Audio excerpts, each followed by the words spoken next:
family, which is these are the people you would die for right here. And these are the people, these people would be pissed off if you chose to die for. You know what I'm saying? Like, this would be the family that really loves you. That's like, why did you take that bullet? You know what I mean? And then these people over here in the third space, dude, are those that are in your community. Those are people maybe you're trying to do life with. You're trying to figure out who they are. They're people you like. They're people you get along with. They're people that you enjoy.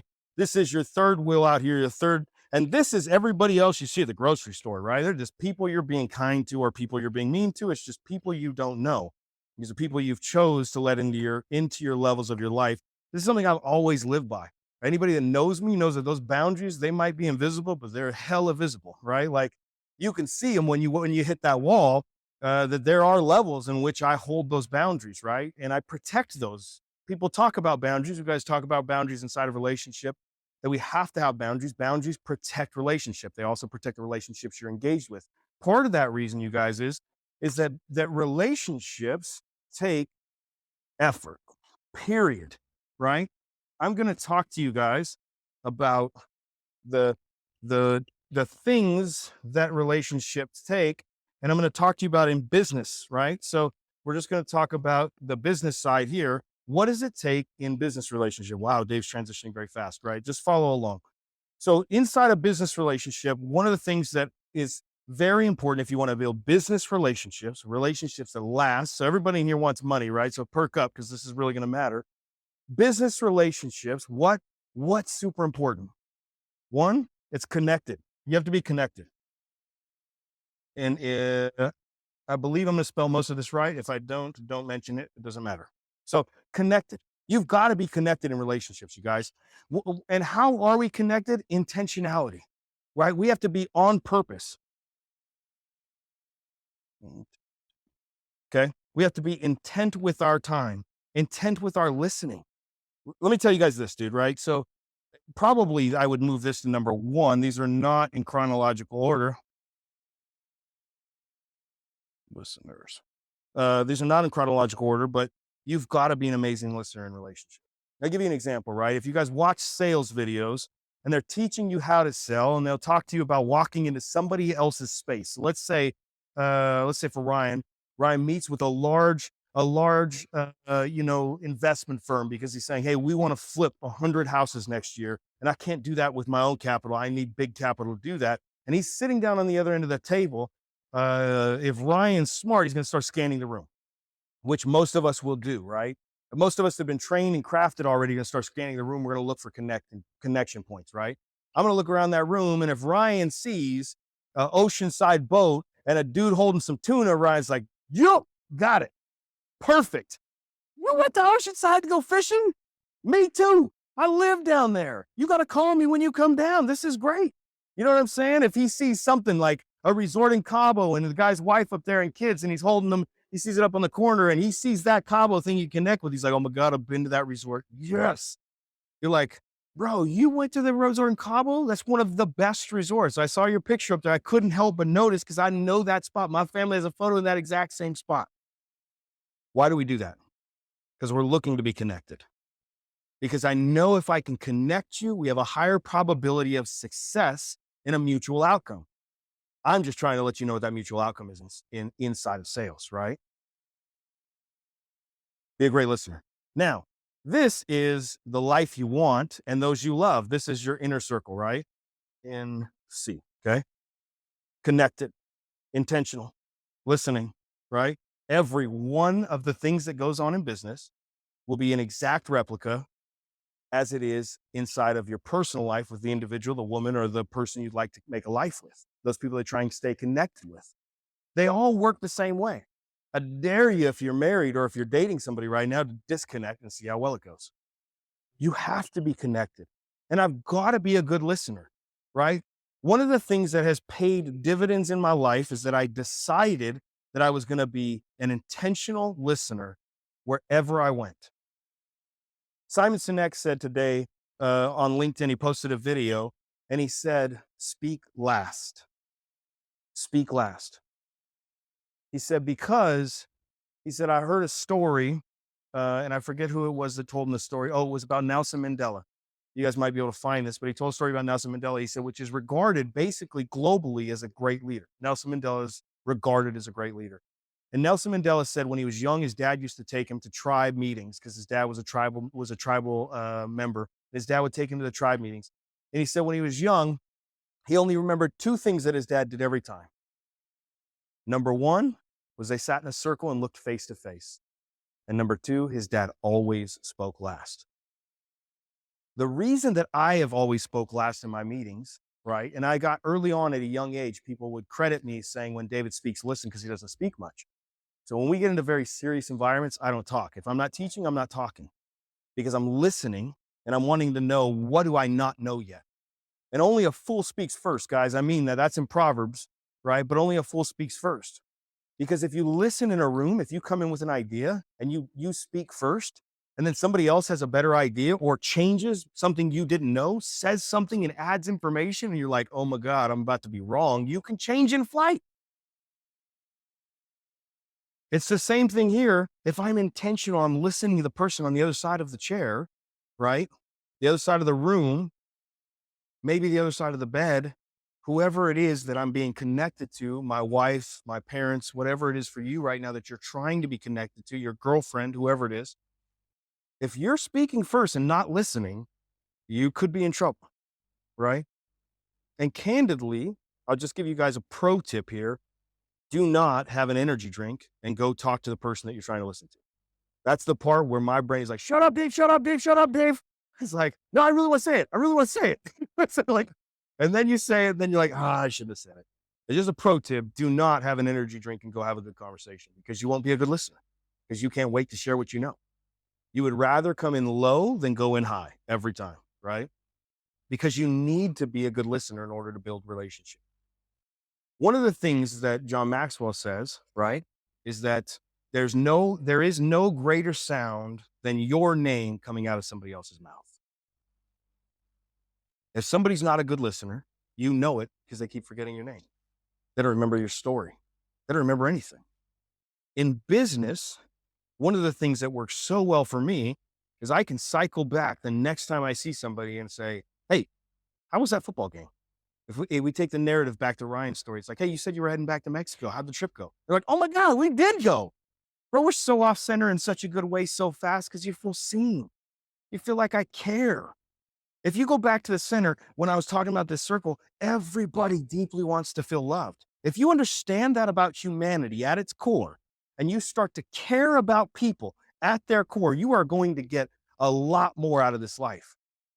Zig Ziglar said that you can get anything you want out of life as long as you help enough people get what they want out of life.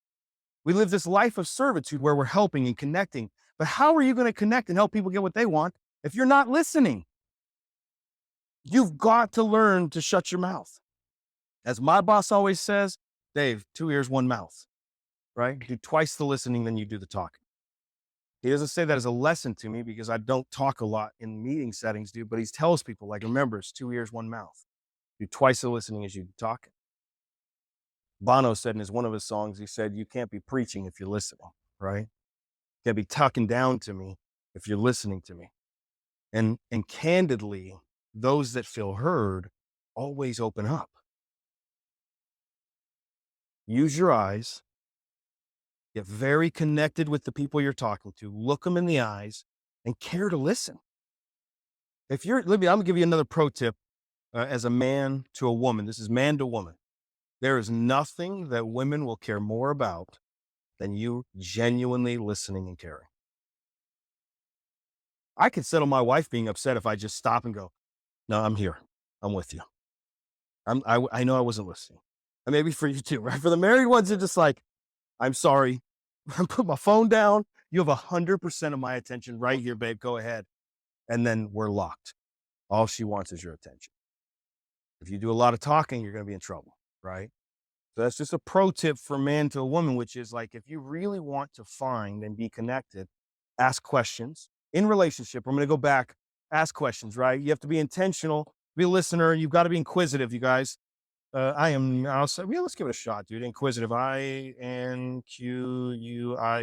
quisitive, TI. There we go.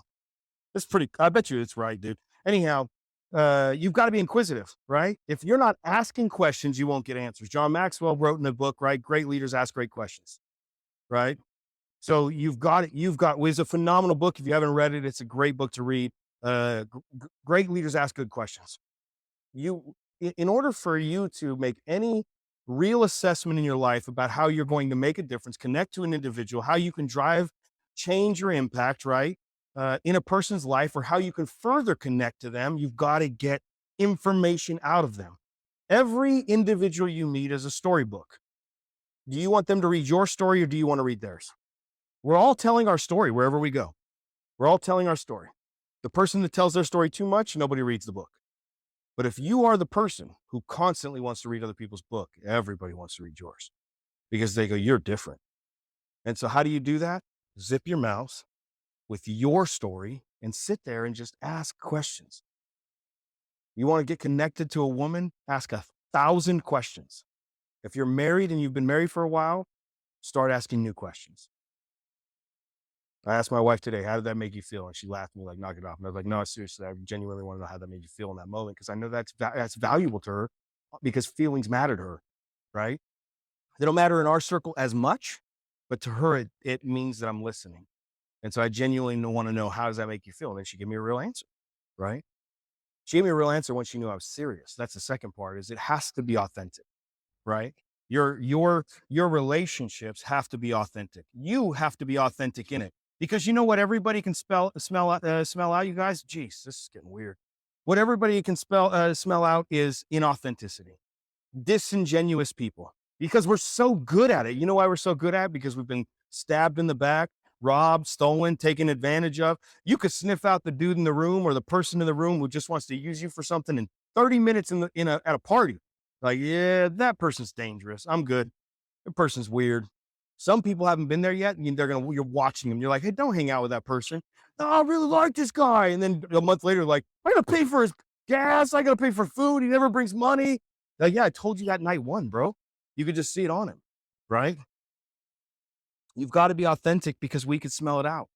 And if you're being authentic and being vulnerable, which, guys, this will circle right back to let's just get vulnerable, here, 6, but this will cycle back right to the center of your core, which is, if you can process vulnerability with yourself, this piece is so much easier to do in a room full of people where you guys know, when I have large business conversations, we don't stand there and act like we're tough.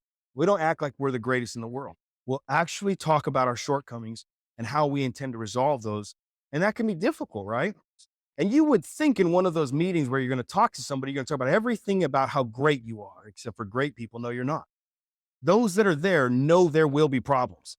Do you understand what I'm saying? Anybody that's touched it before knows I've done 30 of these gigantic ones, and there's always problems. Just tell me where your shortcomings are and how are we going to fix it? Let's get honest. And we go way further by saying, hey, I'm going to be honest, you guys. Like, these are the areas that we can't necessarily meet these things on, but this is what we can do. This is what we can do in order to resolve that issue, right? So vulnerability will also get you guys very far. Connected in a relationship, you've got to be connected. We've got to be intentional with our times and our communication to be connected, right? This one comes right back up here. We've got to be intentional to be connected. If we're a good listener, then when we're being intentional, we will be connected. You guys understand what I'm saying? And if we're inquisitive, we'll be good listeners because we'll have started the conversation. We'll be asking the conversation that will then allow us to be, from our intentional, to be connected. If we're authentic, we'll ask questions that matter, right? And if we're vulnerable, we'll reveal ourselves in that process that allow us to be seen as who we are. Now, I only have 1 minute left. And I'm sorry, guys, I was going to do Q&A. I didn't leave any time for Q&A. I will stay after you guys close if anybody has any questions. But considering the time, I'm sorry I have to cut it short. But I hope this was helpful. I know it's a lot of information. I came at you guys like full machine gun in here. But take a picture or watch the video, because I don't know you guys are going to know what any of that says. But you know what I'm saying? But yes, sir. One question for everybody here that hopefully you can do this quick, but the thought of asking good questions, right? And then getting good answers, getting good content that you can can then continue to keep digging so you can be the most authentic in that conversation, in that state.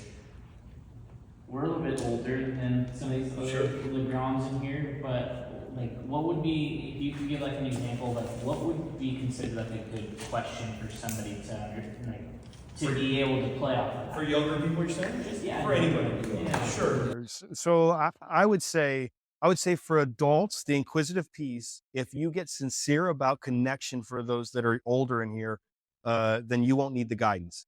Because if you're not getting real answers, you'll keep digging. And if you hit a wall and you realize this person's not going to open up, then you'll understand that. But being intentional with your questions, I have common questions I ask people in our circles that will shatter ice, right? It just depends on the setting.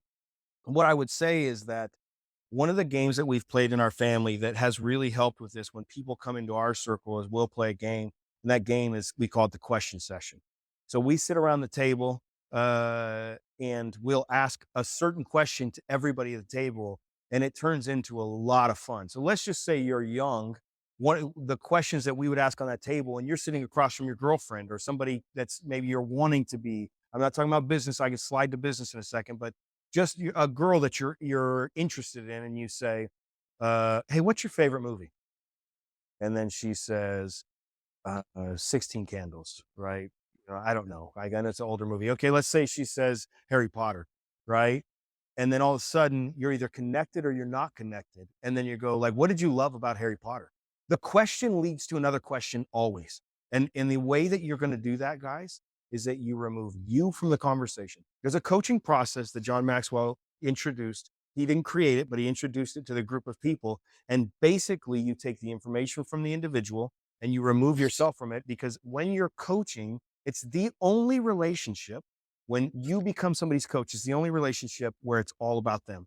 I've intentionally taken on coaching, and I've coached other coaches, other high level coaches, because they don't have people that will coach them. I've coached them. And it is, guys, it is so satisfying for me to show up and go, "We're not here to talk about me. I just want to know about you." As I sat for 12 hours worth of time just discovering who they were. And I found out they were lovely, amazing, beautiful people because I asked question after question after question. And then they felt known and seen and understood. And then I could give them feedback that didn't have anything to do with me. And so they just, for the sake of time, you can do that in any setting, which is one question. Their answer will always lead to another question, unless they're stonewalling you. Unless they're like, "Where'd you go to school?" You're like, "San Diego." Where'd you go to school in San Diego? In the South Side. All right, we're getting nowhere. This dude doesn't want to be friends today. That's fine. I'll keep looking and trying to reel them in. So if I'm sitting in a business environment, you know your prospect in business, right? To how they're responding. So for somebody in business, if you're getting stonewalled, it doesn't mean to quit, but it does mean somewhere in there you're going to find the thing that they like, and they're going to talk about it. It's gonna come out of their mouth, dude. People love to tell stories. They love to talk. If you get out of the way, they will most likely fill that space. If they're terrible people, move on. Don't do business with them, right? Like it just means if they're terrible up front, they'll be terrible on the backside, right? How it starts is usually how it ends, right? But when you find good people and you start asking questions, it only deepens the relationship so fast. Because again, you guys, every one of us wants to be deeply known, felt, cared for, valued. This man moved from Russia. He has a deep connection for family, so much so that he saw his mom struggle in a very poor country. He's come as a land of opportunities, applying himself, trading options, shorting stocks. He's putting himself after it at 17, graduating early, right? Unfortunately, he feels like graduating early was a disappointment because it wasn't early enough. That's the part I would go after if I was coaching him and say, "Man, like you're slowing yourself down with unnecessary defaults." But for him to want to help people, to make a difference, he didn't just say, "I want to help my mom." He's like, "I want to help people." Life was tough. I want to make a difference. I want to be the guy that can make a difference. This guy played a lot of his cards right now, and they're beautiful. He just showed who he is. He's a caring human that's empathetic, that sees when people hurts, wants to make a difference. And now that I know that about him, I have that information, and I can either process that for health or harm. That's the unfortunate thing. Some people will hear that, and they'll try to trap people when they find out who they are. When you are sincere, authentic, vulnerable, you're a beautiful human. When you hear that, you're like, you go back to Zig Ziglar and you're like, "Hey, I can get anything I want out of life as long as I can help people get everything they want out of life." So this guy seems like an awesome dude. How can I help him? Put him, connect him to people that I know that are winning in that space. I've got an uncle, I've got a cousin, I've got a friend that has a friend that's connecting and winning in that space. Maybe I just tie the two of you together. You seem like a young up and comer. You've got your why, you're driven. And if I can just use my connection and put you next to them, like, that's good enough for me. And you do that 1,000 times, and one of those people that you've helped someday when you're in a weird spot, dude, they're gonna walk into the room and they're gonna be the boss, or they're gonna be the one controlling metrics, or they're gonna be the one making a difference. And they're gonna be the one where you need help in a life. And you're gonna stand there and you're gonna be like, oh my God, my dude. And he's gonna be like, what? You understand what I'm saying? Life is like a garden. You keep putting seeds in, you keep planting seeds, stop taking them out. But you're gonna have to tell yourself, I'm going to take myself out of this conversation. I am here for you. And that's really hard. So if you're young at that, and it sounds like a new concept, this is gold. Try it. Just tell yourself, don't talk about me. One of the worst things that we all do when we're young is wait for the other person to stop talking so we can tell our part of the story. You know what I'm saying? Kill that. Kill that thing, right? Because that's not how you build relationship. If you're in it for the long haul, they'll ask you at some point. And if you're in it for a long time and they don't ask you, exit. Move them out of that circle, dude. You know what I mean? Get honest with yourself first, you guys. Challenge the narrative. Exactly. That's an immediate action. When you address it, you've got to start relooking at the narrative as an adult, not the way you believe it was written. Because remember, if you write this down in your phone or your notes, a child wrote that narrative. The younger version of me wrote that narrative. So it has to be challenged, right? And then the third version is you're going to have to get honest with humans on the outside of you. It will not process well on the outside. The Bible says, confess your sins to one another so that you may be healed. That's the second part. People just say the Bible says, confess your sins to one another. Check it. There's a comma, and it says, so that you may be healed.